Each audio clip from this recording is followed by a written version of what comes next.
Hello and welcome to another Win Daily Sports Show. My name is Michael Brazil. I got my man Sia Najat here with me, and we're usually together on Tuesdays. Not with Joel, but we're usually together on Tuesdays talking golf. Today, we're together talking betting because we got a pretty big Thursday slate ahead of us, and we wanted to get out in front of it.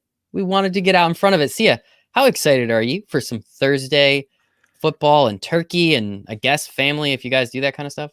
Can I just say, I saw your podcast with, I believe it was Spice Adams. Yes. And go listen to that. That was fun. Yeah, I already listened to it. And Not you. I wasn't telling you. I was telling everybody else out there. But anyway, sorry. Yeah, well, anyway, I also listened to it. You eat steak on Thanksgiving? You're not a turkey guy? Yeah, turkey sucks. Turkey sucks. Whoa. What about like the dark meat though? Because I think the white meat's kind of dry, but like the dark meat I'm totally down with. Yeah, I mean, I just put gravy on all of it because gravy tastes better than turkey. Okay. So, yeah. All right. So steak then. All right. Yeah. Cool. Yeah, well, that was a cool interview, by the way. Thanks. It was really cool. Yeah. Check it out. Anyway, to answer your question, I'm super excited. So, I live down in the Miami area. So, like the holidays take on sort of a different role now because it always feels like summer. Mm-hmm. So, we're doing our best. We already have our Christmas tree up. So that's a thing. Love it. Yeah. But outside of that, man, I can't wait for Thursday football. I'm super excited about it. Washington plays, of course. That's my squad. So we'll see what happens. I've definitely got a strong take on that game, which I know we'll get into in just a few minutes. But yeah, man, I'm excited. And I'm already looking at the Sunday slate too. And I'm noticing that Nick's projection model on windailysports.com already has everything up.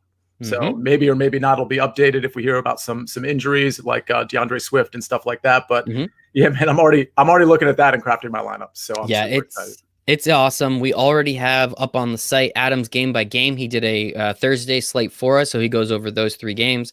We're going to have props. Obviously, we have this show. We're going to have another betting article specifically for the Thursday show. We're going to have more props.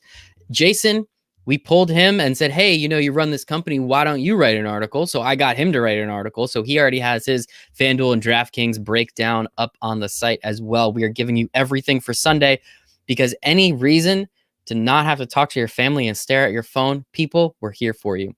Or better, download one of those betting apps on your parents' phone. Promo code WINDAILY 500 or 250, depending on it. I'll link that in the show notes. And just bet with them. Just bet with them, right? Player props. That's the most fun thing. It's fantasy football, but better in some situations. And we're going to have a million props for you. Well, maybe not a million, but we're going to have a bunch of props for you. I can promise you that. We're going to have a monkey knife fight. We're going to have it all. So make sure to come hang out with us this Thursday. It's going to be fantastic. Tomorrow night, where C and I usually have this betting show, we're actually going to have a little family feast, let's call it. As you know, Wednesday night should be the biggest drinking night, biggest drinking holiday of the year. So we really can't go out. Most of us are located. So we're going to get together, tell you why we're all thankful for you, ourselves, and this family that we have built, and drink some beer. So I hope everyone comes and enjoys us for that as well. And I promise you, there will not be 6 people on the screen at once. Jason said we should do that. I said, no, we tried it, and it was one of the worst shows we ever did. C and I promised we'll never do that again. So make sure to come hang out with us for that as well. But hang on. Can I just say? Well, you know what? I'll save it for later on in the show. But go ahead. Let's start with the first game. All right. Well, before we get to the first game, I want to remind everybody our Black Friday sale has actually already started. So if you go to windailysports.com and you're not a member of either the sports betting package or the DFS, the gold package, come on, it's 50% off. You can try it out. For a year, it's $180. That's less than 50 cents a day. Sia is good enough looking just to spend that 50 cents a day, people. Just do it. I mean, 50 cents wrong. Guys, he's not wrong. I'm not wrong, guys. I'm not wrong. That's why I love having these shows with Sia. I get to stare at him the whole time. 50 cents a day. Please, windailysports.com. Everything. You don't even have to type in a promo code. It's just already loaded into the site. You just go there, check out. It's already 50% off. So we all love you for that. If you don't want to and just like super cheap, windailysports.com/chat. You get 7 free days in the expert Discord chat, which of course you get in all of our packages as well. So I guess you could try us out or whatever. I don't know. Not worth it. Just sign up. All right. Now let's get into this Thursday slate of games. It should be fun. We have a 12:30 game. So again, get to your parents a little earlier than you kind of wanted to. You don't really want to wait till 1 o'clock for that first game. Bang. The NFL helps you out. They give you a game 30 minutes sooner, something to fall asleep in front of the couch too. We have the Texans traveling to the Detroit Lions. This line opened up at 2.5. Looks like it's about -3 to the Texans right now, which should be a lot of fun. We have an over-under of 50, 51.5, depending on where you're looking. See ya. We just saw the Texans beat the Patriots, which no one really thought that was going to happen. Now that we can almost kind of proclaim the Patriots dead. We then also saw the Lions score 0 points against the the Panthers. Jesus Christ, against the Panthers. That was bad. Talk to me a little bit about this first game. This one's looks fishy, smells fishy, and just it makes me uncomfortable. Oh, it's so uncomfortable because there's not a single person in the universe that doesn't look at that line and say to themselves, oh, this one's easy. Oh, I can't believe they gave me a layup on Thursday morning. Now I can take that money that I'm going to win and really decide on these harder games like Washington and Dallas and the Ravens and the Pittsburgh Steelers. So that's a problem. So for me, though, I'm happy to fall into the trap quite easily if we get clarity on like Galladay. It doesn't look like he's playing, but DeAndre Swift, it looks like he probably is trending towards playing. If somehow he's out, then I think this is sort of an easy one because they won't have a dynamic receiver. They won't have a dynamic runner. We know that Matt Stafford has this thumb issue, which may have hampered him just a few days ago. There's really not, Marvin Jones is just a guy. Marvin Hall is just a guy. They don't really have, TJ Hawkinson, I know people kind of sweat him a little bit. He's okay. But in my opinion, he's closer to just a guy than he is like some like Kelsey, Ertz dominator type guy. So yeah, I'm happy to fall into the trap but for right now, I'm holding off. But if it's 3, in some places I'm seeing it 2.5 juiced up at 2.5. I'll take it, but I do want to wait to see about DeAndre Swift. But honestly, I'm sort of tempted to take it anyway because I kind of like the Lions preseason, but the effort they're putting up lately, it's just it's not looking good. How do you score 0 points against the Panthers defense? They have maybe not like awful, but definitely, middle third of the league, right? They're not some like top 5 defense where it's like, oh, okay, yeah, you could see that happening. I just don't get it. You can run against them. Adrian Peterson wasn't capable of doing anything. Kerryon Johnson, we know they kind of already hate him. He wasn't really capable of doing anything. I just don't understand. I think Matt Prater might have missed a field goal, but okay, 3 points. Wow, geez, all right, that would have made it look a lot better. It's very confusing to me how they scored 0 points. And it's not like it was like 45. It was a 10, it was a 17, it was a 20-point game. Like it was one of those, like you should have been able to score at some point, and they just weren't capable of doing it. But the Texans, man, they beat the Patriots. That line had that crazy swing where it was the Texans -3. I guess the line was right the first time. It went all the way to Patriots like -2.5. We all got fish hooked on that one. That was fun. I don't know. Wait, you don't think the Texans are capable of putting up a couple extra points than the Lions this week? No, I do. I just don't want to be Joe Public. Like I'm just super nervous about falling into this line should be 4.5. Yeah. And it's not. And so I just feel like they're kind of sucking us in. But again, sometimes they get it wrong. And here they might have you would have thought, listen, if it was 2 weeks ago and this line came out, I would have been like, all right, I'm not sure which way I'm going to go. I'll probably take the Lions. Last week when they played the Patriots, I'm talking about the Texans, of course, I kind of thought they'd sort of be mailing it in at this point. They are absolutely finished. But clearly they played that game with some pop and some motivation. So there's no reason to believe suddenly 4 days later they're going to be like, oh, I'm not really sweating this game because it's the Lions instead of the Patriots. The way Deshaun Watson is playing, I don't know how the Lions are going to contain him. And the way the Lions offense is playing, even if they put up 14, 17 points, I'm not so sure they cover. We see the over-under, the total here is 52. Mm-hmm. So, I think it's safe to say the Texans are going to put up 24, 27 points, and I don't see the Lions putting up too much of a fight there. Maybe 20, best case scenario. Yeah, and talking about Joe Public, about 80% of the money is coming in on the Texans right now in that 2.5 to 3 range. So something to pay attention to. Also, the over, I don't think... I hate rooting for unders, but I feel like the under is pretty easy here, but that's the joke, right? That's the joke. That's why betting's not easy, right? That's pretty much as easy as it gets. I like the under, and I did mention that it was 52. It's clearly been bet down to 51 in a lot of places, and I still like the under there, frankly. Austin Kramer, you guys should do a giveaway for AirPods, but rig it so Sia wins. Is that a joke? I have AirPods. I'm just not sophisticated enough to know how to sync it with my my Blue Yeti. Yeah, don't let's not play that game. Let's not play that game. It's a lot easier this way.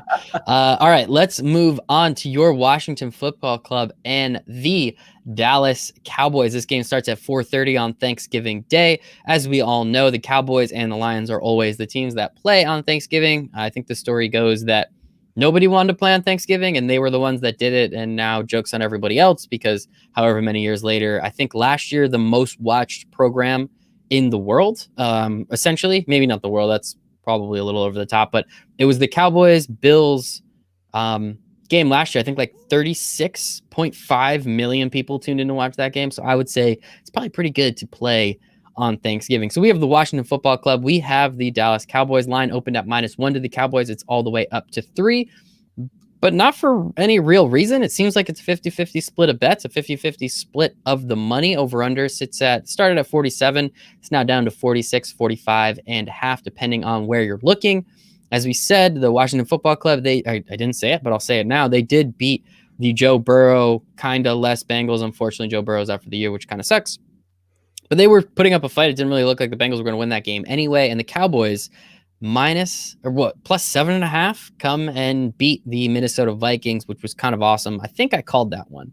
I definitely was on the Cowboys. I don't know if I said the money line on that one, but I'll take it. How do you feel, Washington Football Club, Dallas Cowboys, for first place in the NFC East, first to 4 wins probably? So how do you feel about that? Watch out. We'll cover the Giants later. They've got an absolute layup. So we'll see. They're staring down first place next week, which is absolutely insane. Listen, it started at +1. Now it's +3. That's a key number. Like, give me the +3. I mean, okay, so a couple of things are working out for the Cowboys, and people didn't really factor it into their analysis when they did these like money line parlays with the Vikings or whatever they decided to do. The offensive line, and Sticks Picks was on Sirius with us talking about this because he really liked Ezekiel Elliott in DFS last week, and that really panned out. I think it was his first game over 100 rushing yards, and he had a receiving touchdown as well. So with that offensive line improvement, it does somewhat neutralize the Washington front seven, which is very, very good. So I think that might be what's working in their favor here. But 3 points is too many. I mean, to me, that's kind of a ridiculous line. I think it should have maybe stayed at 1 because they're the home team and Dalton's got a few games under his legs at this point.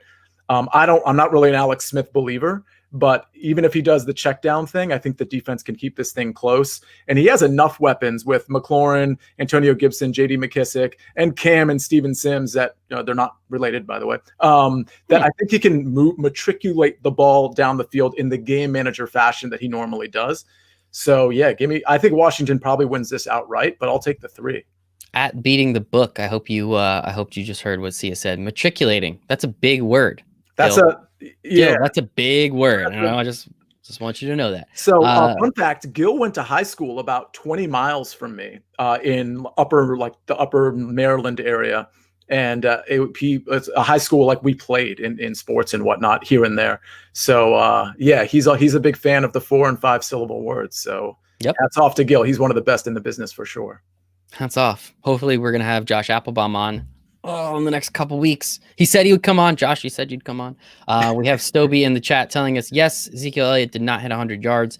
Bang, he's right there. Stoby's also out. We'll get to Gus Edwards. Calm down, Stoby. Gus Edwards, Rutgers legend. You keep him out of your mouth, damn it. I would say, yes, this game probably should have stayed at 1. I actually kind of like the Washington Football Club more than the Cowboys. I think, again, because of what happened on that late Sunday game where the Cowboys win. It's like, oh my God, I can't believe the Cowboys won. It's like, well, the Vikings suck. Like, let's not forget that, guys. They barely beat that Bears team, and they tried their hardest not to win that game. So I don't know why the Vikings were 7.5-point favorites. It didn't really make sense to me there. Yeah, I think the Washington Football Club wins outright. Like, I just think they straight up win outright. I don't really think it's that big a deal. I as you said, yeah, their offensive line, the Cowboys' offensive line is getting better. I don't think that's going to do too much. I think that front seven of the football club is just that damn good. So I'm curious to see what happens. And Scary Terry, I am excited to watch Scary Terry just carve up that Cowboys defense. Because, yeah, I agree. Alex Smith is going to check down a lot, but Scary Terry's getting his 12 or 15 targets, whatever it may be. He'll have enough catches. He'll do something with it. So I actually do think the Washington Football Club wins outright. So obviously I'm going to take 3 points there. I think that's pretty darn easy. Do you want to move on? Let's go to the Ravens and the Steelers. Obviously, a lot of news with this one. So J.K. Dobbins and Mark Ingram, not going to say they were making out, but both of them got COVID.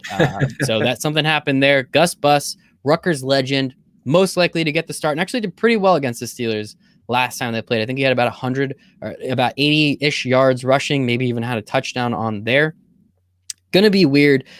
Now I need to ask you, every single week, maybe not every single week, every other week, I feel like, we go through the three best teams in the AFC East, the three best teams in the AFC East. It's always the Chiefs, the Ravens, the Steelers, in some kind of order.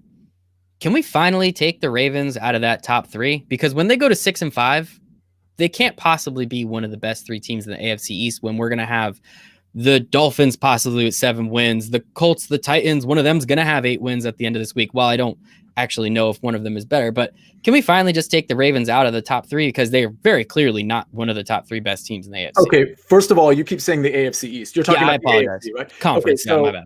Yeah, we know who the third best team is, and it's not the Ravens. And I've sort of alluded to it the last couple weeks. And our guy, David Meltzer, who's on the series show with us every Saturday night, has alluded to it since the preseason. The third best team in the AFC is none other than your Las Vegas Raiders, who, by the way, should have beat the Chiefs last week. They honestly, if you swap jerseys, you would have thought the way they were passing it down the field, matriculating, if you will, they were the better squad. And honestly, it came down to a Nelson Aguilar like kind of drop, tough ball to catch. If he catches that ball late in the fourth quarter, the game's over. The Raiders win. So I think the Raiders are.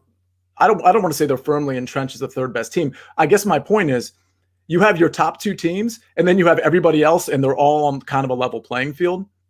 And frankly, I think the Ravens are just under that. Part of that is injuries, because they have major injuries on the defensive line. Their left tackle is out for the season, which is a really, really big deal. He's one of the best in the game. So, and of course, now we have these COVID issues with the running game. I noticed Stobie has a comment about Justice Hill. We'll get to that in a second. But yeah, you're right. The Ravens are not. I mean, listen, they were a preseason pick of mine. Hell yeah! I don't think yeah, and I don't think they're out of it by any means, but something has to turn around specifically with Lamar Jackson, I think. I saw some stuff on social media today kind of blaming the receivers and not Lamar Jackson. I think that's way off base. I mean, I think it is absolutely Lamar Jackson, the second best quarterback on the Baltimore Ravens. We know who the best quarterback is there, and he's not finding his receivers. No, it's not Trace McSorley. Okay, all right. No, our friend of the show, Mr. Griffin III. Absolutely. Go donate to his foundation, kids. Great foundation, Robert the Griffin. RG3 Foundation. Check it out. It's a great foundation. Also, go back and listen to the interview that Sia and Jason did. Also a great one. But yeah, it's starting to get kind of ridiculous. And the scariest thing for Ravens fans, again, so they have the most recent notification I got was they have 5 players and 5 staffers have tested positive. So we know 2 of the players, Mark Ingram and J.K. Dobbins. I don't know if we got word on the rest of them yet, the other 3 players. Obviously, 5 staffers is a lot. The one worry about this game, and I think no matter what, unless it's the entire offensive line or an entire position group is out with COVID, the NFL will make sure this game happens because, again, this is going to be one of the 2 or 3 most watched programs in America this entire year. So the NFL will 100% make sure this happens. They don't care if it's a blowout. They need the absolute the TV ratings there. But if the Ravens drop to 6-5, which, I mean, it's kind of hard to see them not. Now, of course, again, we say that and they probably will come out and win. I mean, they put up a bajillion yards against the Steelers last game. It was Lamar Jackson's 4 turnovers that really did him in. The Ravens dropped to 6-5. It is real difficult for them to make the playoffs. Very, very difficult, which is just a crazy thing to think about considering, again, where they were at the beginning of the year and where we all assumed they would be. So I guess I'll throw it back to you, Sia. I mean, we have 85%, almost 90% of the money coming in on the Steelers. It looks like it's sticking at about -4.5. Looks like you can get it at -5.5. Over-under is crazy low as well. I guess they don't really believe in either of these offenses too much. Hard to not go with the Steelers at this point, right?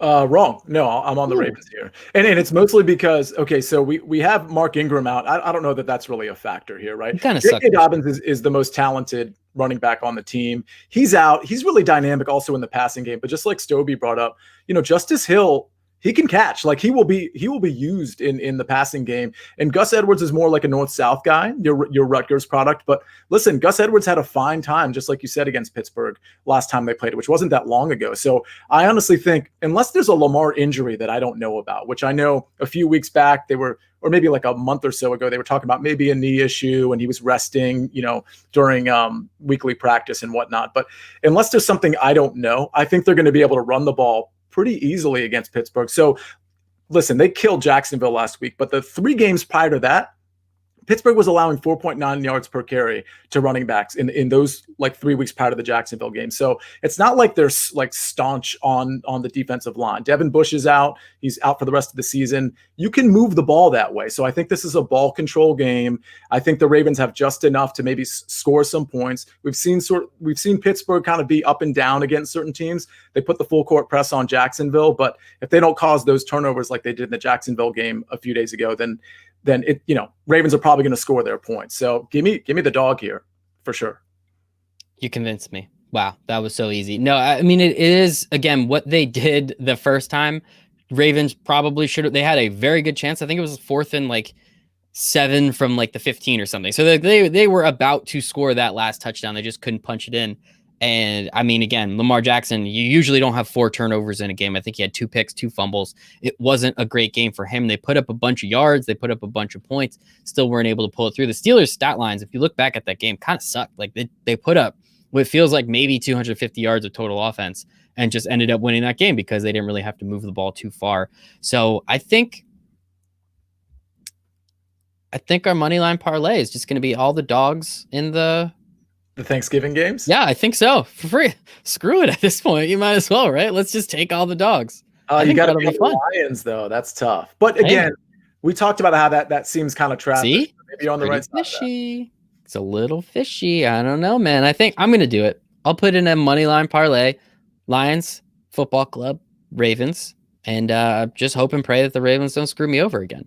So I think that part is pretty important. That's going to be a lot of fun, people. That's why we do it. We bet because it's fun. Not also because we like it, but because it's fun. And that is our Thanksgiving breakdown of all the Thanksgiving games. We got 3. As I said, we have articles already out. We're going to have a significant more coming, props, more bets, everything that you need. Make sure you're on Win Daily Sports. Go to windailysports.com to get everything 50% off. Happy Black Friday, people. Happy Black Friday. Take advantage of it and make a bunch of money with us. That is what we're here to do. So let's go to the Sunday games. We still have a bunch of those. Kind of cool. I'm all about it. First one that I'm seeing here, we have Titans. We have Colts. Just saw this game like 2 weeks ago. This was another weird, hey, the Titans opened up as favorites, then I went to the Colts and yada, yada, yada. And I don't even remember who won. I think it was the Colts ended up winning, right? It was kind of just a dumb AFC South game. But here we are. Titans Colts again. Line opened up at -4.5. It's come down to even -3 in some places. And the Titans are getting all the money. And it's not even close. Almost 90% of the money going to the Titans. Over under sits at about 51. It's kind of weird, right? We just saw the Colts beat the Titans. Now we're in Indianapolis. I know the Titans just beat the Ravens in overtime, so maybe that's where some of the love's coming from. The Colts just beat the Packers, though. The refs really didn't want the Colts to win that game. I don't know if anyone saw. There's like 9 holding penalties in the last minute and a half. It was some just ridiculous thing that, clearly someone had money on that game. But talk to me a little bit. Colts, Titans, -3, -3.5. What are you feeling? I mean, starting out at 4.5 and getting bet down, I guess I understand that a little bit because 4.5 is pretty high. But yeah, listen, 2 weeks ago they got completely curb stomped by the running game with the Colts. Whether it was Naheem Hines that game. I'm kind of hoping, by the way, for fantasy purposes, it's Jonathan Taylor in my year-long leagues, but this week. But yeah, I don't know. I'll be honest, this is a stay away game for me. But listen, I think we know Taylor Lewan is out, the left tackle, but I'm pretty sure the backup left tackle is now out as well for Tennessee. Ooh. So, I mean, they're enduring some issues on the offensive line, and their defense just isn't very good. Now, listen, Phillip Rivers is not the guy that's going to expose a defense because he's Phillip Rivers and he shot puts the ball out of his arm. But they have the running game and they have the weapons. And frankly, the one thing Phillip Rivers is doing well is that short area throws. He's finding guys wide open like Michael Pittman in space who are, running 30 yards like untouched. but I think they have just enough to kind of win this game kind of comfortably. Like, I don't want to bet on the Colts here, but that's definitely where, if I was going to bet this game, that's where my money would be. It's just crazy that there's so much money coming in on the Titans right now. Again, we're only a couple weeks removed from that Thursday night game where you said. Now, again, it's funny when you look at the score. I think it was like 34-17, but if you watch the game, it was like a shanked punt for like 15 or 20 yards or whatever that led to a really short field and led to a touchdown. And then there was that block punt that obviously led, immediately to a touchdown. So that's a quick 14 points in the third quarter. Gostowski probably missed 3 kicks that you would have friggin' hit those with your eyes closed, of course. But we have actual evidence of that, yes. But it's a weird thing to me to see that much. Like, do people remember all of those things that happen? I feel like that's just something like you and I should remember, not Joe Public. Well, first of all, that did happen, but they were already losing grip of that game. Like, even before halftime, I started to think, because I think I had money on the Titans that game. Yeah. I started to think, oh no, I could already see the tide turning like late second quarter. In the third quarter, like even before the punt issues, they were winning everywhere at the line of scrimmage, in the passing game. They were winning everywhere. So honestly, I thought it was kind of a thorough beating from the Colts. It just didn't really show up until those terrible special teams plays happened. So yeah, I don't know why. I mean, listen, anytime you're getting 4.5 is a big number against, this is a division rivalry. The Titans, looked to have played well last week. So I think I'm assuming people are seeing that. But again, I don't like the Titans here. It's a bad spot for them. Yeah, it is scary. And our good friend Iggy Rodriguez, he was sending me text messages. I was asleep on my couch and the Ravens were up by 2 touchdowns. And then he starts sending me text messages. He's like, hey, man, I'm starting to freak out. And I wake up and it's overtime. I was like, what the hell happened, Iggy? Like, what are you guys doing? So that was fun. Iggy and I, we have some fun together. It's a funny crew over here. Love everybody at Win Daily Sports. So let's move on. We have the Panthers and the Vikings. -4 in Minnesota to the Vikings. Over under sits at about 48.5. Pretty much 50-50 splits all around for the spread. Panthers just kicked the crap out of the Lions. The Vikings just lose to the really terrible Cowboys. Vikings still come in as 4-point favorites. I think we're going to have Christian McCaffrey, I think, and Teddy Bridgewater might play, but I think it's trending towards not. Again, this is Tuesday. We usually do the show on Wednesday, so we have more information. But I don't know. 4 seems like a big number again, especially with as bad as the Vikings have been this year. It's a big number, and there's some weird results from Adam Thielen's COVID test. He tested positive. Thank you. I forgot about that. So that obviously factors in because, without Thielen, this is, Justin Jefferson's a great receiver, but without Thielen, it's a completely different offense. And it's, I think Kirk Cousins would just sort of melt away if he didn't have Adam Thielen. He leans on him so much. So I like it if Thielen is out. It's probably a stay away if he's not, but you're right. 4 is a lot of points. I mean, PJ Walker, XFL legend. He was good, and then he was bad. He was definitely mixed results there. And then I don't think Christian McCaffrey's playing. I'm pretty sure about that. They're going to hold him out another week. So it's the Mike Davis show again. Yeah, but I like the 4 points. Now that I think it through, PJ Walker with another week under his belt, and you have like that trio of receivers, if you include Curtis Samuel in that analysis with Mike Davis. 4 is too many against a Vikings team that was probably on a real high before that Cowboys game because they were sort of playoff relevant. Now they're completely not playoff relevant, and they've got random people kind of popping up with COVID. I could see a potential sort of mail-in job here.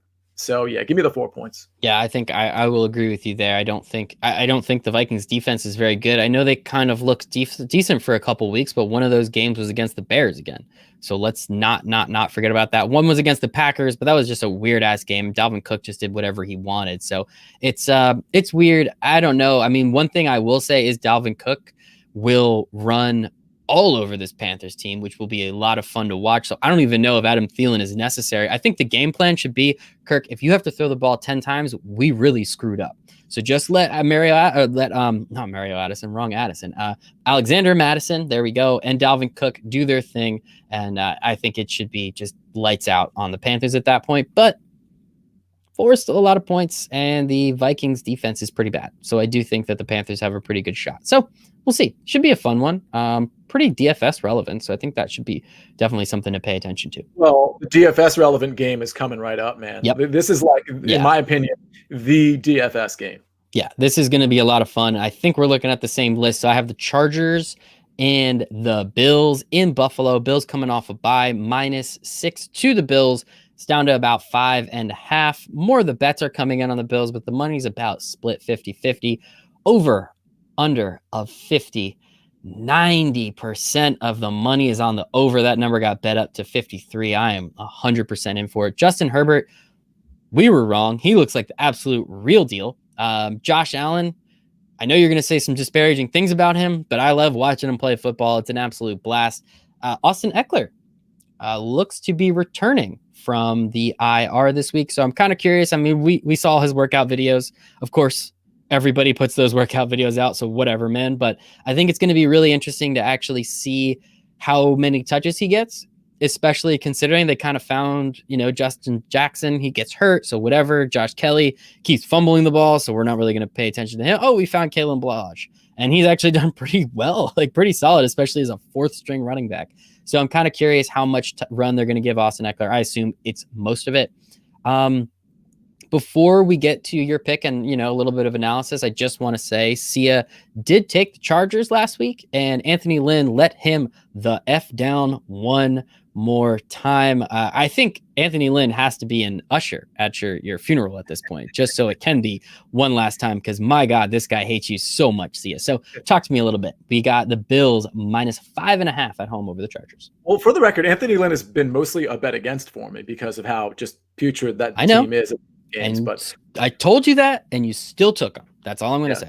You did. But again, listen, to win long-term in the NFL, you've got to be on more dogs than you want to be on. And this is another situation where I'm going to take a dog, mostly because I think 6 is just way too many points. I mean, if this was like 3 or 4, I think the Bills handle this game. And I understand where you're going with this. You're doing it to yourself, man. Hold on. This isn't going to be breaking your own rules. You can take other dogs. You don't have to take the Anthony Lynn dog. He hates you. He's going to bite you in the ass, Sia. You're getting it all wrong. You don't understand the Anthony Lynn model. The Anthony Lynn model is not being able to protect a lead and losing by 1, 2, 3, 4, or 5 points. This is a completely different scenario where the expectation is that if they lose that lead, they still cover. So if I'm getting +6, I can have Anthony in a lead and he just completely blows it. And then, that's it. I've got my cover. So it's just too many points. Listen, the Bills will be able to move the ball pretty well against the Chargers, but same goes for the Chargers. I mean, Kalen Ballage is nothing special, but Mike Williams, Keenan Allen, Hunter Henry caught a couple touchdown passes. Jalen Guyton can get deep potentially. By the way, that's a DFS, just complete dart throw if you want. Mm-hmm. Speaking of DFS dart throws, Gabriel Davis is another one because John Brown might not be playing with this ankle issue. Mm-hmm. I suspect he won't be playing. So Cole Beasley on DraftKings is kind of priced up more than I thought he would. I think he's like 5,500. But Gabriel Davis, I believe, is like 3K. So Beasley's going to get the touches. He's great for DK. Just throwing that out there because this is such a DFS relevant game. Actually, right after this show, I'm doing my my Serious On Demand segment with like the 3 favorite lines and the 3 favorite stacks.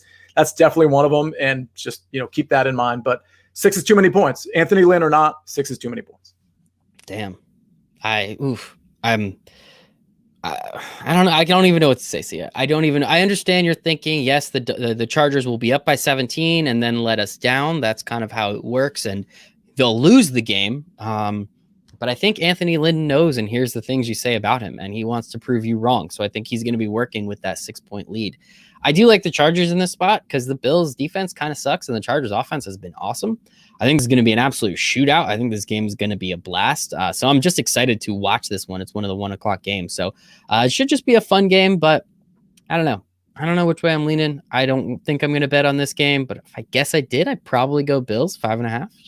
Or just take the over. Screw it. Let's just take the points. That's way more fun. I've seen this over even higher than what we're seeing now. I think I've seen 54.5 and 55 for this game. So I think depending on where I understand we have a lot of different sources for these lines, but I think you're going to see this creep up is my point to like 54, 55, weather permitting. And that's probably something I should be looking into. But it is in Buffalo. Yeah. But outside of that, this should be a shootout. Should be an absolute blast. All right, let us move on. We have the Giants. We have the Bengals. Line opened at in Cincinnati. Line opened -4.5 to the Giants. It's now -5.5. About 70% of the bets are coming in on the Giants. About 75% of the money is coming in on the Giants.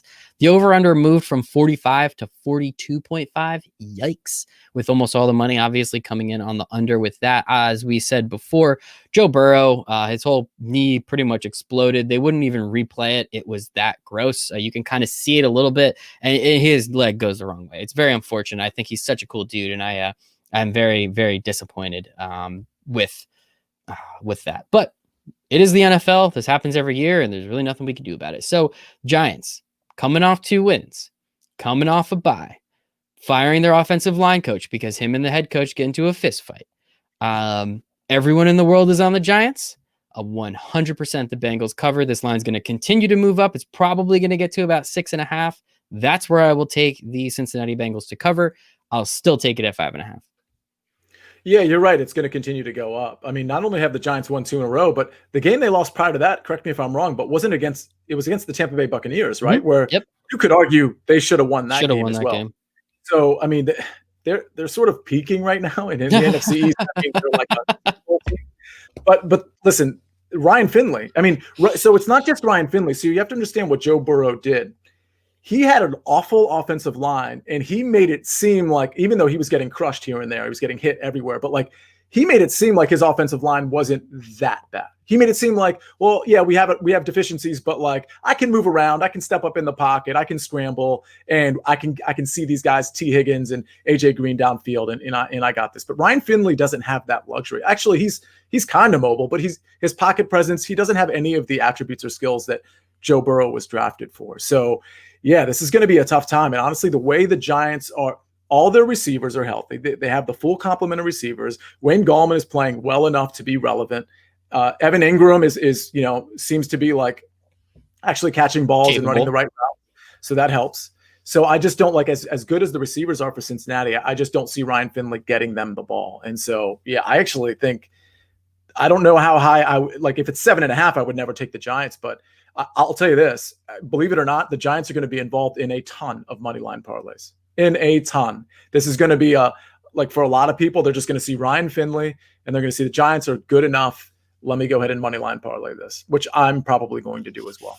I would advise you not to. This is, again, it's the NFC East. What does the NFC East do? They screw everything up at the most perfect time. The Eagles, they're going to crush the Giants. It's not even close. What do? They end up losing. The Cowboys, they're going to win this game. They're going to lose that game. It's usually the opposite. The football club comes out and blows out Joe Burrow's leg. This is the game. Once people have confidence in the Giants, that's when I know the other shoe's about to drop. That's just how it's been the last, 5 years. I think the Giants have the literal worst record in the NFL, and that includes the 0-16 Browns team. That's how bad this Giants team has been. So while it looks great, they're coming off as you said, they're peaking. They're peaking against literally the NFC East has 4 of the 5 worst teams in the NFC. They're literally the only other team that's in there is the Falcons by record. The only other team that's in there is the Falcons. So they're all the worst teams in the NFC.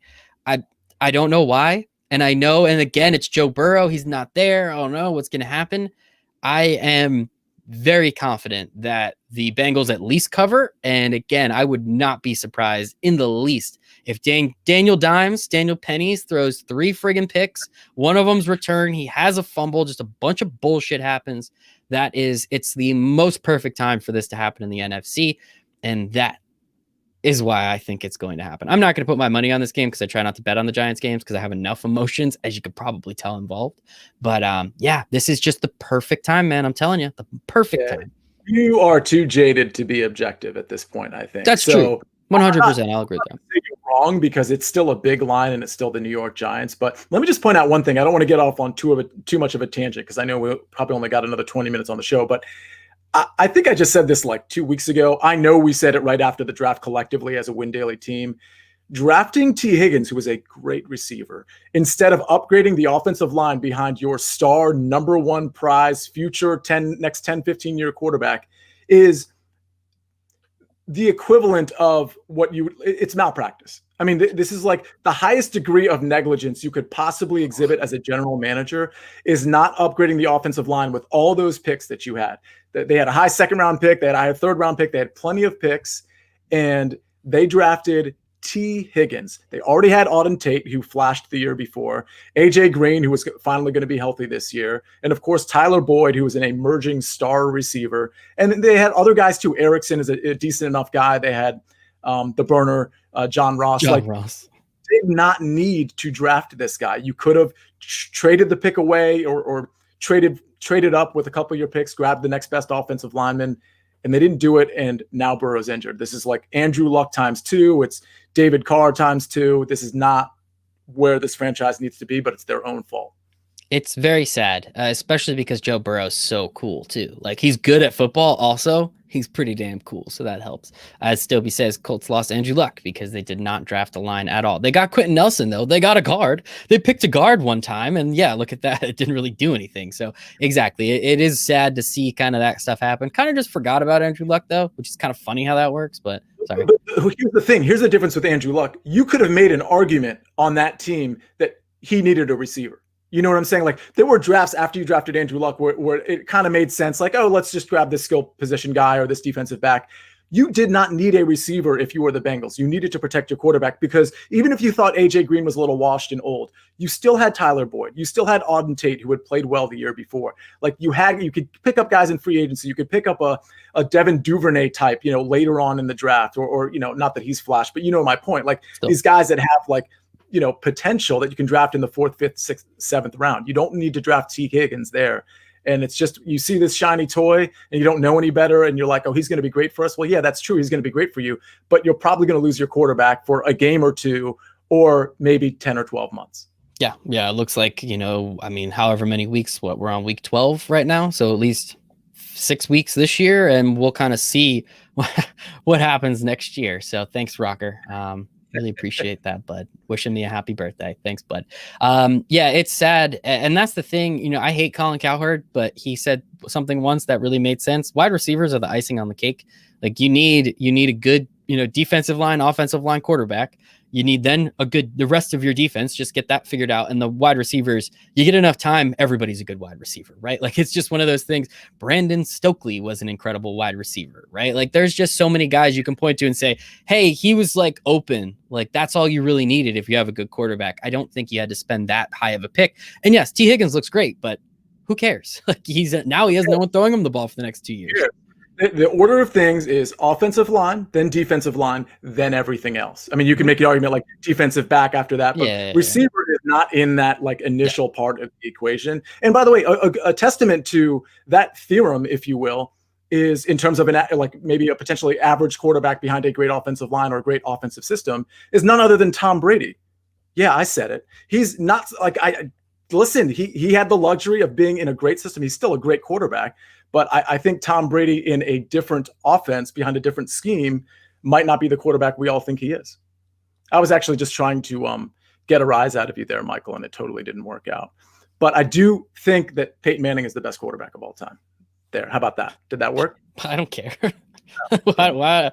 Eli beat Tom Brady in the playoffs twice. Like, that's literally 18 and what? Like, that's literally the only thing I care about. But while you were talking, I wasn't paying attention because I was writing down all the big words that you've used so far. I have matriculate, malpractice, theorem, not a big word, but it sounds good, and negligence. So I'm gonna keep taking. Only one of those is 4 syllables. Thought you'd be better. I'll put a 5-1 in here before the day. You'd be better than that. So yeah, I think the Giants suck. I think the Bengals are going to suck too, but I just have confidence that the Giants are going to screw this up. A couple more 1:00 games before. Actually, wow, there's a bunch more 1:00 games. All right, this is fun. Browns, Jaguars. Finally, the Browns are not playing in what assumes to be just, I don't know, the worst possible weather on planet Earth, like 55-mile-an-hour gusts, just unbelievable amounts of rain. Browns are favored by 6 in Jacksonville. Over-under sits at about 50 right now. All the money's coming in on the over. More bets on the Jags at +6. More money coming in on the Browns at -6. See ya. Jake Littman, do you think he does? Let me ask you this. Is Myles Garrett back? He is back, right? No, he is going to be out this week. He's going to be out. I still like the Browns just because I really want to take the Jaguars here, but I just think the Browns running game is going to be too much for the Jaguars over 4 quarters. Kareem Hunt, Nick Chubb. Here we go. I'll save you. I'll save you from yourself. Because it's not going to be raining, the Browns are going to think that they can throw the ball. Yeah, well, and they're going to do that. That would be a terrible idea. Exactly.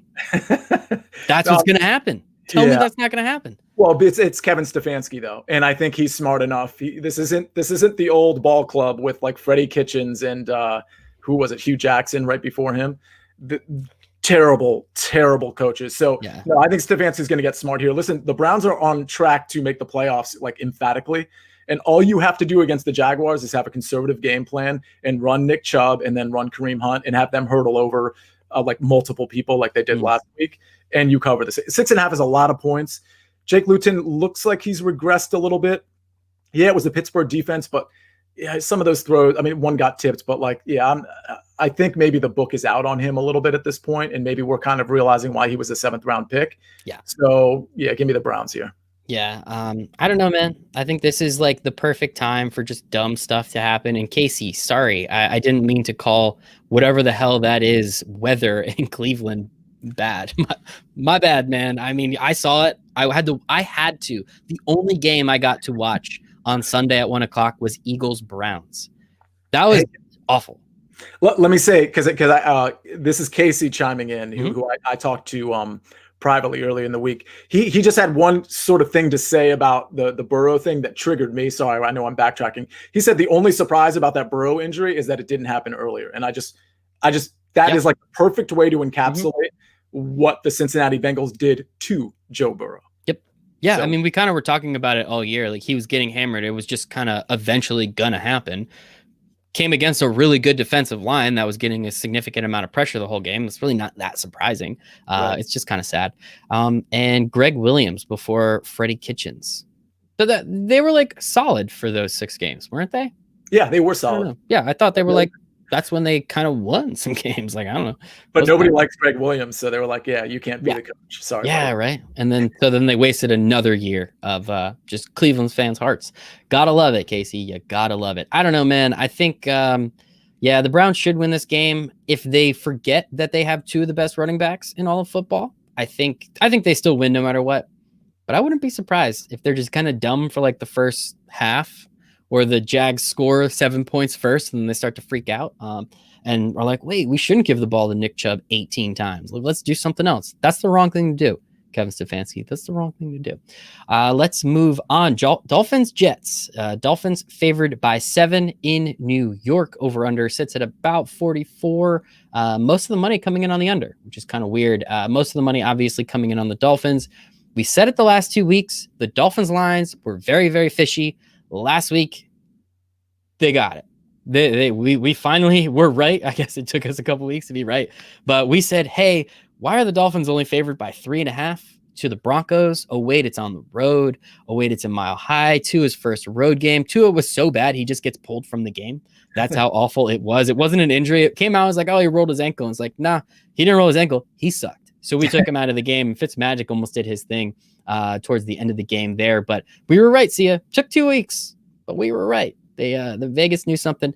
This game now, 7 seems a little bit more understandable. The Jets, man, the Jets are bad. The only reason they covered was because the Chargers decided to take a self-safety in the end zone to kind of flip that spread a little bit, which is kind of funny. What do you think, though? -7 to the Dolphins in New York. Do the Jets have a chance of even covering? I'll take the dog again, +7. They're putting Tua back in. I feel like the game script is out on Tua. Tua is like Alex Smith, essentially, at this point. I mean, he's throwing the ball like 5-10 yards down the field or just at the line of scrimmage. And I just don't think that's really going to intimidate the Jets. I mean, the Jets played pretty well against the Chargers, specifically offensively. Like, I assume this is going to be Joe Flacco and not Sam Darnold. And whether it's Mims or Brashad Perryman or Jamison Crowder, they'll be able to move the ball down the field. So I actually think this is more like a 4 or 5 point game. I don't think it's a 7-point game. You're going to take the Jets? Yeah. Oh, yeah. The Jets +7. Give me another dog. Damn. I'm just not going to bet this game. Again, I feel like it should be more. If this game was last week, what do you think the line would have been? 9.5. I was exactly what I was going to say. 9.5 to the Dolphins. So that's good. At least our brains. We're in sync, baby. We're in sync. Even a day early, we're still in sync. We got a bunch of people talking in the chat. It's mostly just Rocker. Thanks, Rock. Appreciate you. And Chris Cox, you too. Oh, and Stoby. What's up, guys? Appreciate everybody over there. Let's move on. Yeah, it's so James Rocker says, or Rocker, I should say. He says Snell season. Have you seen, like, James Conner? I feel like he runs like a 10-second 40. Yeah, it's bad. My season-long team's not happy about it. For the record, Benny Snell at the combine, I believe, ran like a 4.65 40, which is why he didn't get drafted super high. He looks like hyperspeed compared to James Conner. So I'm trying to figure out what's going on here. Total side note, I think Anthony McFarland might be the best running back on that team, the rookie out of Maryland. But he's a rookie. He's just not going to get the time. But that's just a little side note there. That's just a little side note. We'll see what happens there. Hey, Justin's there too. And Stoby says Flacco is elite. Yes, Flacco is definitely elite. R.I.P. Sam Darnold. Gonna miss the hell out of that guy. A couple fishy lines coming up. Very fishy. Very, very fishy. We have a game started as a pick'em. Raiders-Falcons. It's now -3 to the Raiders. Over-under of 56. Let's fucking go. All the money's coming in on the under, though, unfortunately. Over 95% of the money. I'm still here for the over, but after what the Falcons just did, laying a total egg against Taysom Hill, and after what the Raiders did, as you said, probably the third best team. Obviously, they beat the Chiefs the first time. They probably should have beat the Chiefs the second time. Yeah, they've had a couple losses, but haven't we all? Why is this game open as a pick'em? Does that not scare the hell out of you?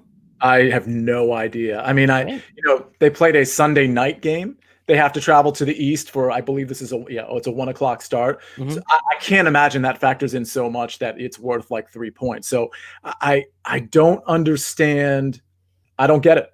The Raiders, like we opened the show by talking about how the Raiders are potentially the third best team in the AFC, but at least in the top 6.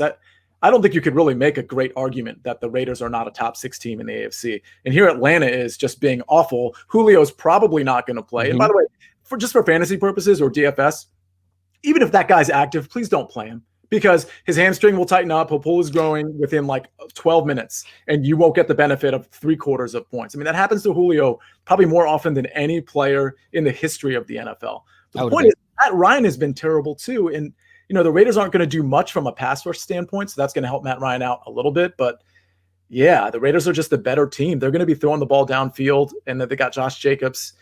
Give me the Raiders. Listen, I took so many dogs today. I feel comfortable taking what looks to be like some sort of fishy trap bet, but I wish I got it at Pick'em, but I absolutely will take it at 3. I'd probably take this at 4. Once it gets to like 4.5, I'd be way out on it. It's too fishy for me, man. I don't understand. Again, especially like recency bias. What we just saw, Falcons looked like shit. The Raiders look awesome, still end up losing, at least against a good team and not, Taysom Hill. Scares me. Definitely scares me. Usually when you see these lines, what are we supposed to do? We're supposed to just dive headfirst right into them and say, okay, Falcons +3, I'll take it. So that's what I think I'm going to do. I think I'm going to take Falcons +3. I don't know why. I'm just kind of reading the tea leaves. Is that a saying that you hate? No, it's funny you brought that up because I think I used that just like in the last few days and I hated myself for it. I don't know. Anyway, the point is, okay. That's acceptable. I'll take that one. Thanks. I appreciate you for that. I think I'm on the Falcons and all the money's coming in on the under, which just kind of stinks. So I'll just take the over, especially if that number keeps going down. Let's go. So easy game to stack, by the way, because Derek Carr's throwing the ball downfield to Darren Waller, Nelson Aguilar. Maybe you want to throw in Josh Jacobs. That's not great with the Derek Carr stack, but Calvin Ridley on the way back is where you want to go. Don't mess with Hurst. Don't mess with Julio. If you want to get really super cute, go with Blake because Zacchaeus might have a knee issue, and Blake will probably spell Julio Jones. It'll be super cheap, but that's for another day. But I just wanted to point that out because that's one of my stack games for the serious segment. I love it. Oh, Rocker's telling us to fade that game. Oh my goodness, Rocker, get the hell out of here. Whatever. Let's move on. Another fishy ass game. Game started as a pick'em. Cardinals in New England. It's now -2, -2.5, depending on where you're seeing it. All the money in the world is coming in on the Cardinals. All the money in the world is coming in on the over. And when I say that, it's over 90% of the money is coming in on the over, and the Cardinals -2 over under is at 48.5 right now. the Patriots just lost to Deshaun Watson. The Cardinals, they didn't look so hot, but at least it was against a good team. They had a good chance to tie that game, potentially win it really late there. Kyler Murray is dealing with a little shoulder, but we'll see. I don't think it's that big of a deal, especially because they had the Thursday night game. But why the hell is this game open up as a pick'em? What the hell is that? I don't know. This is one that I'm not going to fall for it here. Like, I'm not taking the Patriots. This is definitely a stay away for me. If I absolutely had to bet it, I'd fall for the trap and just take the Cardinals because I think they have obviously too much offense for the Patriots. And I mean, listen, it's kind of simple logic, but like if the Patriots couldn't contain Deshaun Watson, I mean, Kyler Murray runs better. He's more elusive than Deshaun Watson at this point, and he has a better trio of receivers. I mean, Will Fuller's great. Brandon Cooks is good. But give me. Well, I shouldn't say it's better, but D-Hop and Kirk. And I would say it's better. I'll say it for you. They're better. Fair enough. So yeah, I don't see how this game opened at 2 or opened at pick'em, and I don't see how it's still at 2. I would have think this would have vaulted up to 3 pretty quick too. Patriots will be able to run the ball on them. They should be able to pass the ball on them. You know, Jacoby Myers, Damiere Byrd, but it's a stay away for me. That's just too fishy.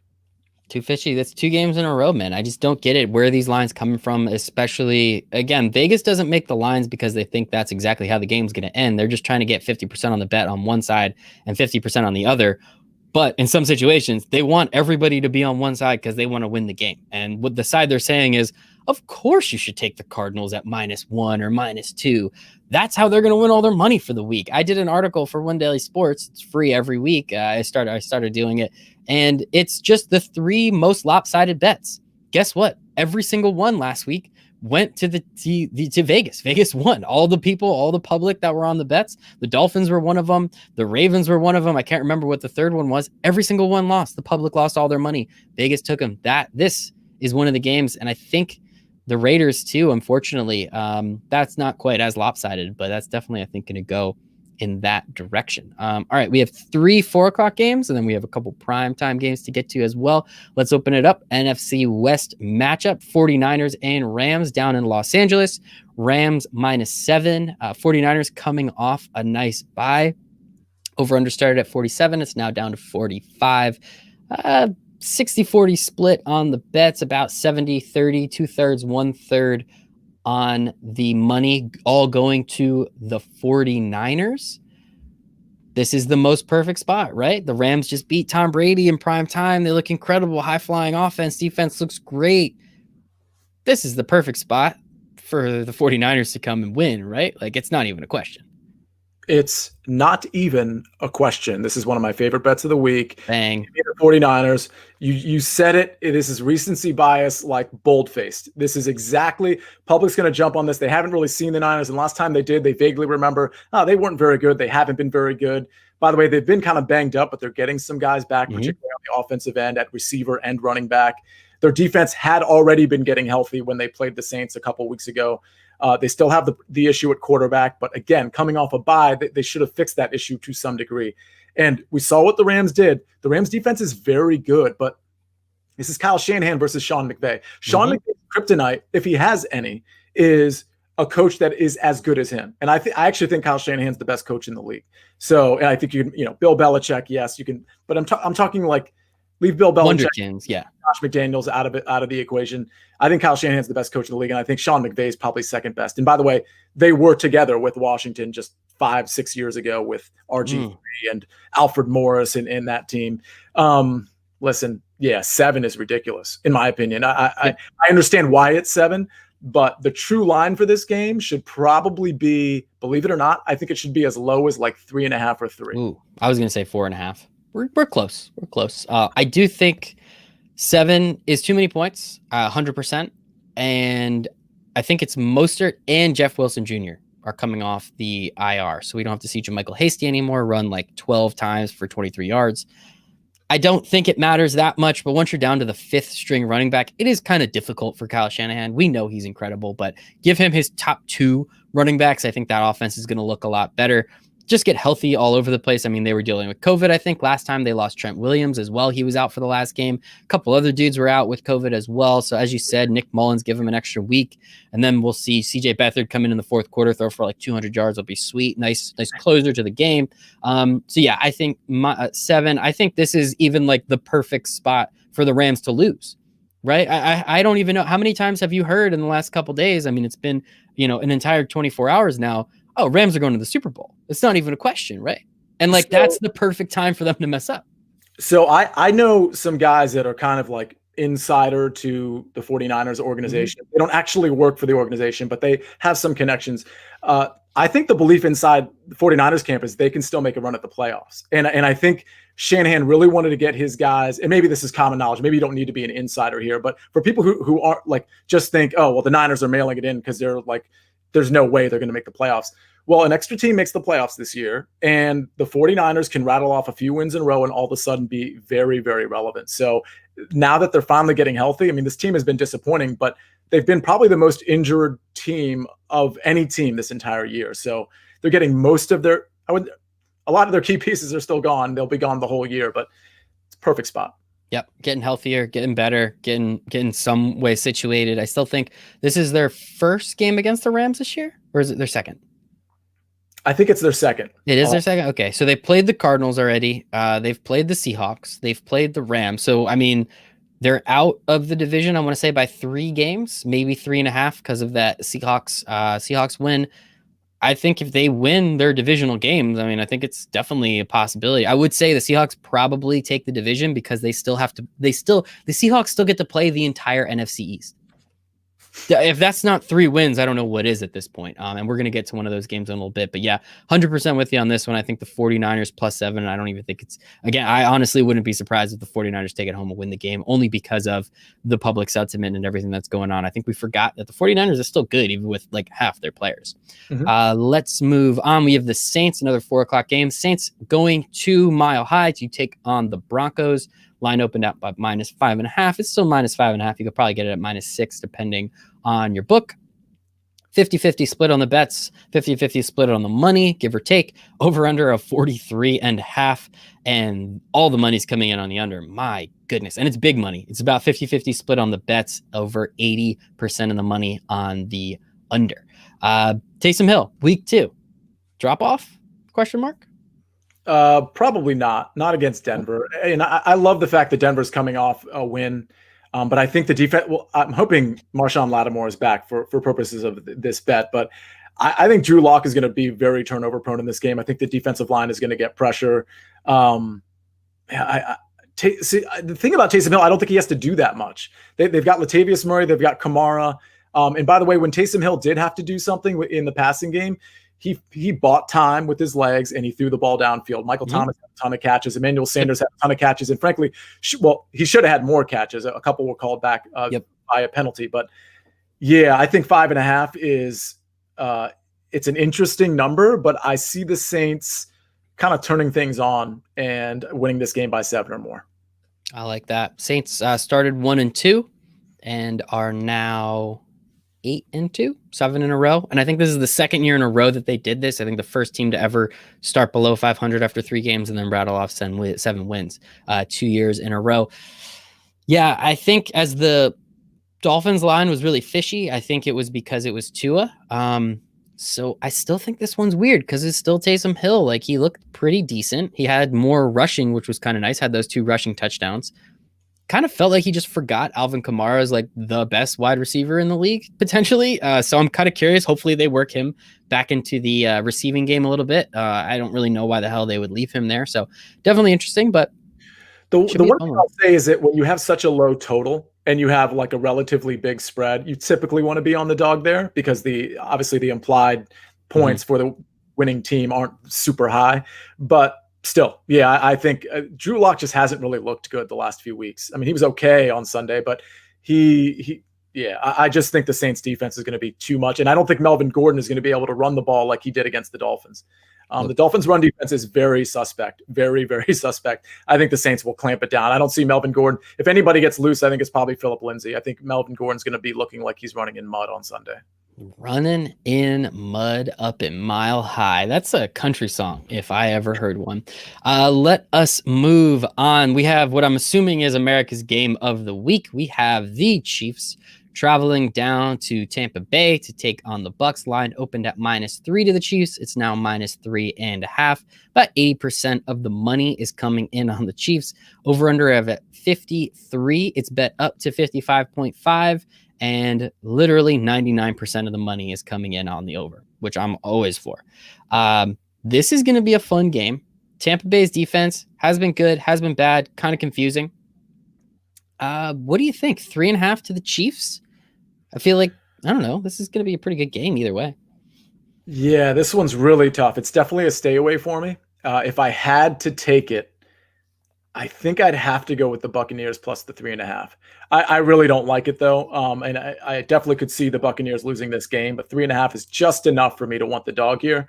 Kansas City hasn't looked great defensively. That's kind of the thing. But what Derek Carr did to Kansas City last week, Tom Brady can't do that. Like, Tom Brady is not good at throwing the ball downfield. But with that said, the distribution among Antonio Brown, Mike Evans, and Chris Godwin, it's pretty equal. And I just I can't envision a scenario where the Chiefs shut those three guys down.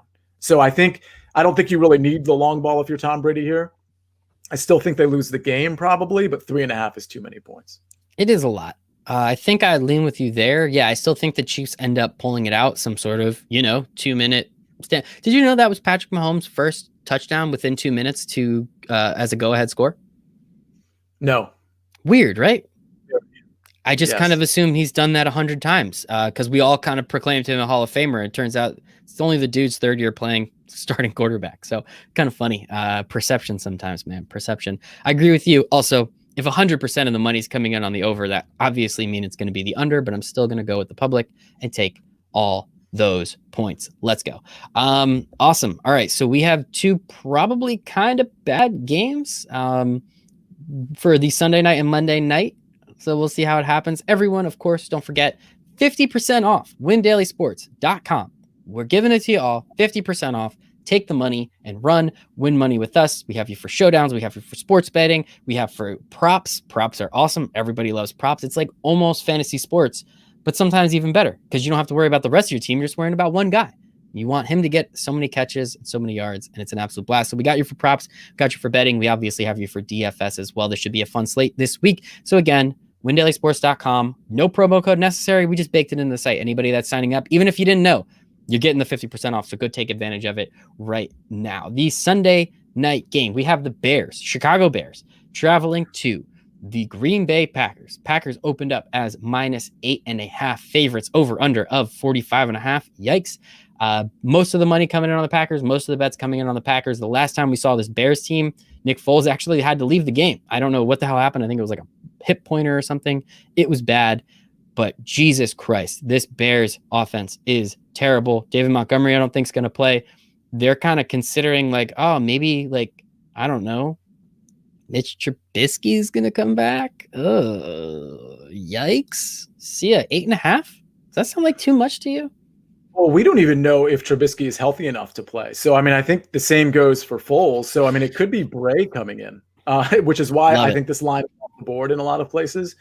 But it doesn't really matter who plays to me. Honestly, if it was Trubisky, it would worry me a little bit because I'm on the Packers here. I don't think 8.5 is too many points. I think Trubisky is the only guy that would put some fear in my heart. And it's only because if they use Trubisky right, not that he's as athletic as Josh Allen, but if the one thing about Trubisky is you have to have him move the pocket. You have to have him at least be a threat to rush the ball or sneak it or, be that sort of big quarterback that can eat up yards. And they never really did that. They kind of turned him into a pocket passer, which I think when he was at North Carolina, everybody thought he, fit the mold as a pocket passer, but clearly he's not that guy. So, I don't have any faith in Matt Nagy to turn Trubisky into something that he should be as opposed to something that he is right now. And therefore probably doesn't matter. Give me the Packers -8.5. If this goes up to 9, give me the Packers. Listen, if you're doing a tease, if this isn't the tailor-made, the Packers. Here it is, everybody. Here it is. Sia couldn't get out of this episode without his tease. We know he doesn't take it. He doesn't take the tease, everybody, but he's going to give it to you as if you should. Oh, well, so listen, we have to understand that there are people who love doing teases. So, which is why I always qualified, if you are going to do a tease, this is obviously, because you can sneak it under the key number of 3. This is obviously the game to do. I mean, you could pick probably a host of games, including that Saints game, but that's an away team if you care about that. But yeah, give me the Packers either way, -8.5. I think they're just too strong with the running game. Bakhtiari is back at left tackle. I think he was out a couple games. And you got Alan Lazard, who didn't play a full complement of snaps, but will probably be playing a lot more. So I don't see how the Bears defense is good, but I don't see how they score. And the Packers are going to put up at least 17, 20, 24 points. It's going to be fun. It's definitely going to be fun. I think it's going to be closer. If this line gets too much higher, 9.5, I'd probably go Bears. Outside of that, I'm not going to take it because, again, this is the perfect place. The Packers, we already saw them do it once this year. Oh, they're going to beat the shit out of the Vikings. It's not going to even be close. The Vikings end up winning. And now I know the Vikings have just like 2 capable people on offense, where the Bears have pretty much just Allen Robinson. If no one's going to throw him the ball, like what the hell's the point? But I don't know, man. This is just like the perfect place. The Packers do this to us every year. It feels like they just have these dumb games they should absolutely win. This one just ends up being a little closer. They have already did it again once against the Jags this year, which was kind of ridiculous. That game shouldn't have been nearly as close as it was. But you have something to say, so I want you to say it to me.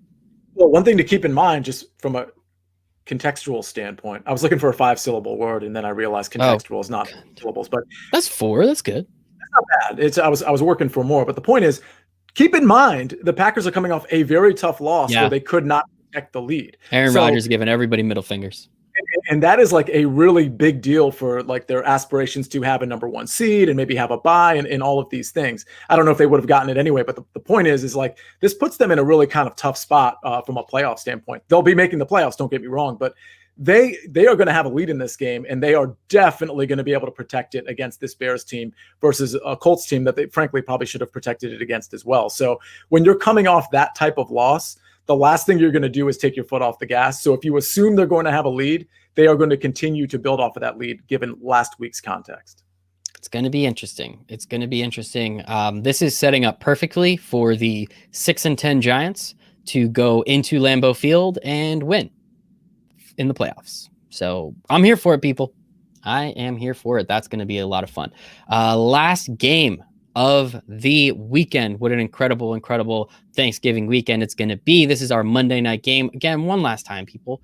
50% off everything at Win Daily Sports. Go take advantage of it. And if you don't want to, windailysports.com/chat. You get 7 free days in our expert Discord chat where you'll get everything and then be like, oh shit, I probably should have just signed up for the Black Friday deal, because the Black Friday deal is going to be over after those 7 days. It's just such a drag. So just take advantage of it. Go take advantage of it now. We're here for it. Can I tell you something that occurred to me when we were doing the Sirius show on Saturday, when Jason and I were doing the show? We talked about the Black Friday. We talked about Discord. I'm trying to think of like somebody. I think we were talking to our producer Quinn, and he was like, you know, Quinn's about like your age, like super young, right? Like 15. Like 15 years old. So he's like, yeah, you know, keep in mind he's the producer. He's like, yeah, I don't know about this Discord stuff. Like, I don't know. It sounds like complicated. Those weren't his exact words, but that was sort of the sentiment. And I think people, when you say the word Discord, like for people of my generation, Michael, of my age group, you almost have to dumb it down, because like even when I heard Discord before I joined Win Daily, I didn't know what Discord was. And I was like, oh, this sounds like something I got to download and like do all this stuff. Like for people my age, like they need to understand that it is instant messenger. It is like AOL instant messenger, but more organized. Like it's organized for you by sports. So I think this isn't for necessarily this actual show, but for future reference, I feel like we need to explain to those people that might be, you know, 35 or older, that this Discord thing isn't this like weird, like, you know, esoteric, you know, platform. It is like very esoteric. Not that, yep, got it. So it's something that is very easily, I don't know. It's obtainable. Easy. Is that's like an easy 3-syllable word though, right? Obtainable. No, yeah, that's 4, but that's too easy. Yeah. We need to make sure people understand Discord is easy to navigate and easy to download. Okay. I like that. Our expert instant messenger chat, where we help you with your DFS season long and sports betting picks. I think that's pretty solid. Perfect. Thank you. Not as perfect as you see it. Now I have to ask, because you're like 50 years old, what was your first AIM screen name? Now I'm curious. AIM. Okay, yeah. My only one. Oh, this is embarrassing. Are you guys ready? Yes. And the chat is going to eat me up over this, man. Let's go. Okay, so my full name is Siamak, Siamak, right? So my AOL screen name, instant messenger screen name, was none other than one word, Siamak Daddy. Yeah, I know. I'm sorry. And I kept that name through until basically AOL retired itself like 3 years ago. Oh man, That guy. Sorry, dude, I love it. I graduated from being that guy, but I'm still kind of that guy. I gotta admit. Wow, I love it so much. I just love it. Siamak Daddy. What's up, dude? I'm so glad I asked that question. I'm so glad I gave you a truthful answer. That is incredible. All right, let's get to the last game, I guess. That's really the only thing we can do from there. Not much. Seahawks -3 in Philadelphia. The line is up now to -5 to the Seahawks. About 65% of the bets, a little over 50% of the dollars. So I'm kind of curious why the line moved as much as it did, from 53 down to 55 or 50.5. I apologize. And all the money's coming in on the under. Again, tell me this isn't the perfect spot for the Eagles to get the win. Tell me it's not. It's interesting because I just mentioned the tease thing. Like, I guess you could tease it with this game. If you're willing to wait a night and have your money, sort of on hold for 24 hours. But yeah, I don't know. Like, okay, so the reason the total came down, I think, is because the only way the Eagles can compete in this game, I think, is if they keep Seattle's offense off the field and they just run the ball with Miles Sanders and maybe a little bit of Boston Scott, Corey Clement. I don't see any other scenario where the Eagles stay in this game for 4 quarters.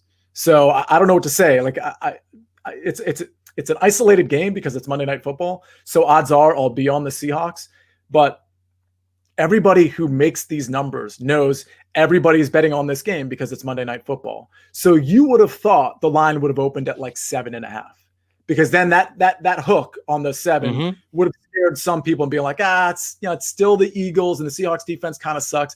So this is another one of those lines that's fishy that you probably should be staying away from. But the Eagles are really bad. And I don't need to say much more than that. They sort of have the weapons though, with Jalen Reagor healthy and Dallas Goedert healthy. And you have all these Fulgham, and Alshon Jeffrey apparently is healthy. Like, Miles Sanders, like, at some point you'd think it would come around, but unfortunately for all Eagles fans, including our boy John Jansen, when is it going to happen? Because it should have happened last week, or maybe the week before that, when they were actually all working. It should have happened last week. This is about the time of the year where the Eagles go on like a 4 or 5 game run to put themselves like squarely in the playoff picture. It's happened, I feel like, the last like 3 years at this point. Ghost says Seahawks -35, noodle arm season. Yes, I agree. Carson Wentz is not good. And that's why they grabbed Oklahoma legend Jalen Hurts, another person who can't throw the ball, with their 2nd round pick. Fucking love you, Philadelphia. I love you so much for that. Yeah, man, I take this. I 100% think the Eagles cover. And again, it would not surprise me. There's so many of these games this week that's it's just the perfect narrative, not narrative. It's the perfect son of a bitch. I can't believe it happened with all these games. The Giants, I really wouldn't be surprised if they lose. The Packers, it's like the perfect game for them to just completely lay an egg. And I think this is the Seahawks' perfect position to lay an egg. Obviously, if people think the Giants are going to have 4 wins, the Washington Football Club or Dallas will have 4 wins. So Eagles, they're not going to be in it. Monday night rolls around, they win, they're back in first place. It's so NFC East, and I can't wait for it. So yeah, I'm gonna have to bet it because Monday night probably gonna take the Eagles, and we'll see if the line might continue to move. Chris Carson looks to be coming back. He has practice, so I think that's a huge help to the Seahawks team. This is just the perfect spot for them to throw up a dud and the Eagles to kind of come out of nowhere and just win a dumbass game that they definitely shouldn't have. I also think this will be a fun showdown slate, for the record, since we have Stobie and Rocker and some of these guys on here. Okay, so the rule is, you're right. So there's a couple things. You shouldn't obviously be betting on a lot of these NFL games. Like, you should pick the ones, like a few that you like. And anytime you say to yourself, when you initially look at a line, anytime you say, this is a rule, like you don't have to, but you really should be mindful of this. If you look at a line and you're like, oh, that's easy.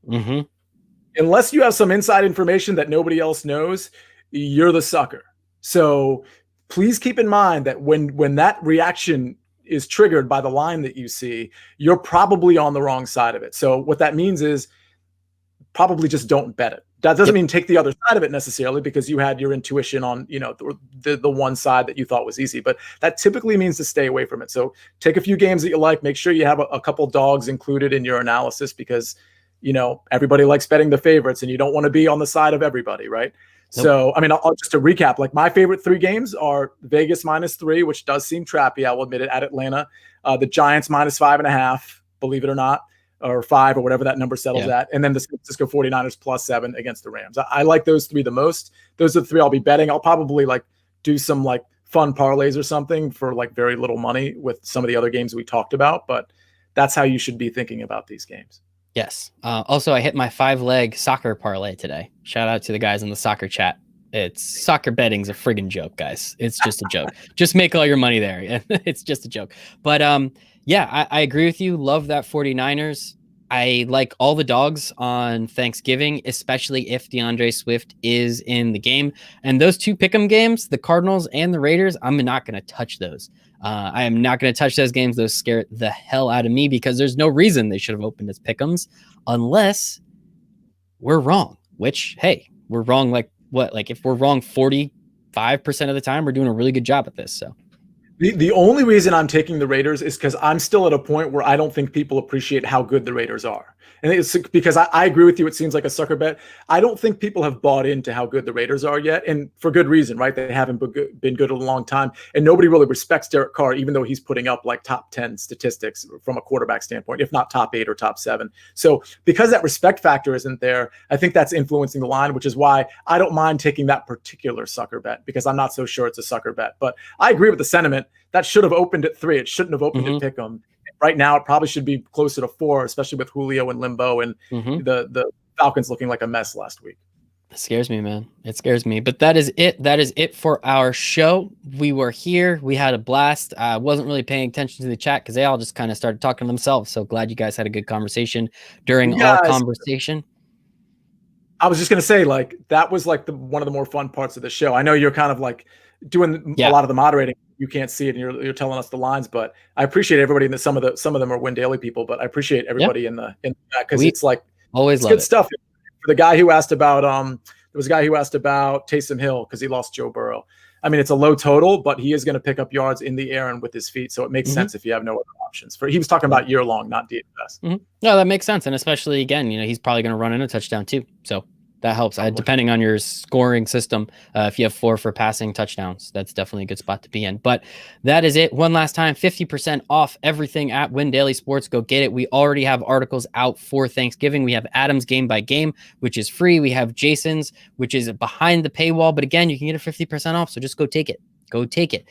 So we're going to have way more content for Thanksgiving. Stovey's going to have a bunch of stuff. Sticks is going to have a bunch of stuff. We're going to have props. We're going to have everything. We're going to enjoy the hell out of this Thanksgiving slate so you guys can not pay attention to your families. And yes, one more time tomorrow, we will be having our Win Daily Family Feast. Wednesday night blackout. I don't know, whatever the hell we're going to call it. I'm going to drink a couple beer. I'm going to have a good time. C and I are going to have a blast. We're going to talk to everybody and we're going to enjoy the heck out of all of it. Oh, Starby's article is dropping in about 15 minutes. Looks like I have some more jobs to do. So I appreciate you there, Stovey. See ya, Mac Daddy. The words that I have: matriculate, malpractice, theorem, negligence, contextual, and esoteric. I think you did pretty good. Yeah, I really put the punctuation mark on it with esoteric, I think. Yeah, I'm pretty happy about that. Where can outside of your AOL Instant Messenger, which I'm going to go look up right now, where can everybody find you on the internet? Okay, there is no AOL Instant Messenger. 2 years ago, it literally retired. The platform is absolutely gone. You'd be surprised. You can find me on the internet at Sia Najad or at Sia Najad Sports on Instagram. Sports, and also just Sia in the Discord chat, which is always fun. Anyone want to bet on what Mike's beer of choice is tomorrow?